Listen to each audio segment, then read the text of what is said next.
नमस्कार दोस्तों, आज मैं पुनः आप लोगों के समक्ष एक नए वीडियो को लेकर उपस्थित हुआ हूँ और इसमें मैं आपको आज फिर मास्टर रुहियो कावा द्वारा लिखित पुस्तक मसीहा के नियम का शीर्षक है संभाला पृथ्वी के रहस्य और यह है चौथा अध्याय। इस पुस्तक के चौथे अध्याय में है संभाला पृथ्वी का एक आध्यात्मिक केंद्र है जो माउंट एवरेस्ट या उसके पास स्थित है, जिसमें प्रवेश करने का द्वार भारत और नेपाल जैसे स्थानों में है। जिस समय परिवहन के साधन आज के समय जैसे विकसित नहीं थे, शारीरिक रूप से वहां जा पाना लगभग असंभव था, लेकिन आध्यात्मिक प्रशिक्षण के लिए कई गुरु वहां आध्यात्मिक रूप से गए हैं। कुछ लोग वास्तव में भारत या हिमालय के आसपास योग प्रशिक्षण के लिए जाते हैं।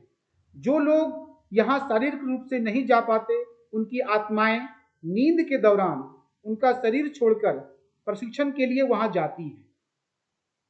यदि पृथ्वी पर किसी व्यक्ति के मसीहा या रक्षक होने की योग्यता को परखने का कोई तरीका है, तो वह संभाला में आध्यात्मिक प्रशिक्षणों से गुजरकर होता है।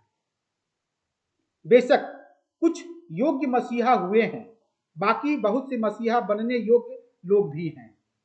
जो लोग शिक्षक या गुरु के स्तर पर होते हैं, उन्हें संभाला में आध्यात्मिक प्रशिक्षण को संचय करने का अवसर दिया जाता है। यह ऐसा स्थान नहीं है जहां आप स्वेच्छा से जा सकते हैं। यहां आपको प्रशिक्षण प्राप्त करने के लिए आमंत्रित किया जाता है। जो लोग वहां जाते हैं, उन्हें तरह तरह की विशिष्टता या व्यवसायों में शामिल किया जाता है।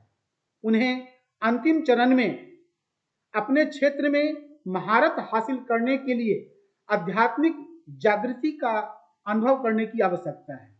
उनमें से अधिकतर स्वाभाविक रूप से धार्मिक नेता हैं, लेकिन उनके अलावा विभिन्न व्यवसाय करने वाले लोग भी हैं, जैसे संगीतकार, कलाकार, उपन्यासकार, आविष्कारक, राजनेता, व्यवसायी और उम्र के आधार पर राजा और सेनापति भी हैं।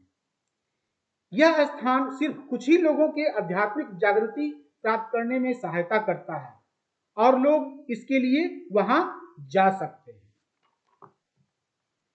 फिर उन्होंने मास्टर रुहियो कावा ने इसमें बताए हैं कि जब हम मरते हैं तो इस दुनिया में दूसरी दुनिया में हम लौट जाते हैं।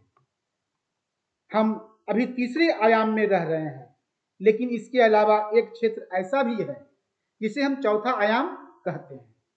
चौथे आयाम का क्षेत्र आत्मा की दुनिया का है। आत्मा की दुनिया का एक हिस्सा है और इसका पृथ्वी की सतह के आसपास एक आध्यात्मिक केंद्र भी है। आज अधिक संख्या में आत्माएं इस चौथे आयाम से आगे नहीं जा पाती हैं और उनका चौथे आयाम और इस दुनिया के बीच पुनर्जन्म होता रहता है।